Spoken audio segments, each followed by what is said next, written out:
So అలా చేయడం ఎంతవరకు కరెక్ట్ అంటారు మీరు? అది కరెక్ట్ కాదని నేను అనుకుంటున్నా. ఆయన రాజకీయం ఆయన చూసుకోవాలి, కానీ ఈయన సినిమాలు ఆయన తీసుకుంటుండే, ఎన్టీఆర్ సినిమాలు ఎన్టీఆర్ తీసుకుంటుండు. ఆయన రాజకీయం ఆయన చేసుకుంటున్నా. ఆయన పెద్ద మనిషి, ఈయనతో ఆయనకేం పని? ఆయనకేం పని అసలు? ఆయన అనొద్దు కదా పెద్ద మనిషి రాజకీయాలు చేశారు, ఆయన రాజకీయం ఆయన చేసుకోవాలి. ఆయన దగ్గర ఆయన రాజకీయాల్లో లేడు కదా ఇప్పుడు. ఇప్పుడు లేదుగా, వచ్చినప్పుడు నువ్వు మాట్లాడు. ఇప్పుడు ఆయన సినిమాలు ఆయన చేసుకుంటుండు. అది వతదా పోద్దా అన్నది చూసే జనాలను బట్టి ఉంటుంది. ఆయన చెప్పకూడదుగా, ఆయన తిట్టకూడదుగా.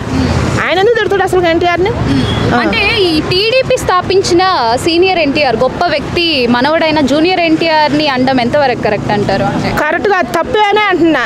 మన రామారావు వాళ్ళ తాతగారు పెట్టిన పార్టీ అయినా కూడా ఆయన ఇంకా రాలేదు. ఆయనకు భవిష్యత్తు చాలా ఉంది. ఆయన వచ్చే టైం ముందుంది. మన పవన్ కళ్యాణ్ తర్వాత వచ్చేది ఎన్టీఆర్ఏ. ఇది ఎవరైనా రాసి పెట్టుకోవాల్సిందే. రాబోయే తరానికి ఎన్టీఆర్ఏ నాయకుడు కాబట్టి అప్పుడు వచ్చినప్పుడు అప్పుడు మాట్లాడండి. ఇప్పుడు ఎందుకు ఆయన సినిమాలు తీసుకుంటుండగా అది హిట్ అయిద్దా ఫ్లాప్ అయిద్దా అది ఆయన సొంత విషయం. ఈయన మాట్లాడొద్దు, ఈయన తిట్టొద్దు ఆయన్ని. అది తప్పే. దగ్గుపాటి ప్రసాద్ గారు ఏమంటున్నారంటే అది నా వాయిస్ కాదు, ఏఐతో చేసిన వాయిస్, నేను మాట్లాడలే అలా అని చెప్పేసి అంటున్నారు. ఆయన చేయండి ఎట్టంటారు. ఆయన పొరపాటు జరిగిపోయిందో ఏమో కానీ ఆయన బయటకు వచ్చి క్షమాపణ చెప్పటమే మంచిది. అది అంటే ఇప్పుడు టీడీపీ పార్టీ వాళ్ళు చేసినందుకు ఇప్పటి వరకు ఎలాంటి చర్యలు తీసుకోలేదు. మరి వేరే పార్టీ వాళ్ళు ఇలాంటి అనుచిత వ్యాఖ్యలు చేస్తే ఎలా ఉంటుందంటారు పరిస్థితి? ఎన్టీఆర్ మీద ఏ పార్టీ పరంగా అయితే రాజకీయ పరంగా అయితే నేను మాట్లాడను.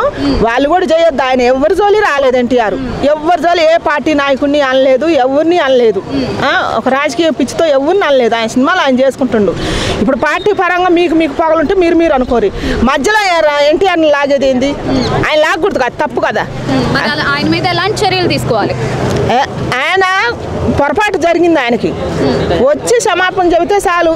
కొట్టుకోవటం, తన్నుకోవటం, గుద్దుకోవటం, మళ్ళీ జనాలు పిచ్చోళ్ళు కాకుండా వచ్చి పొరపాటు జరిగిందంటే సరిపోద్దిగా. అదే నేను కోరుకునేది.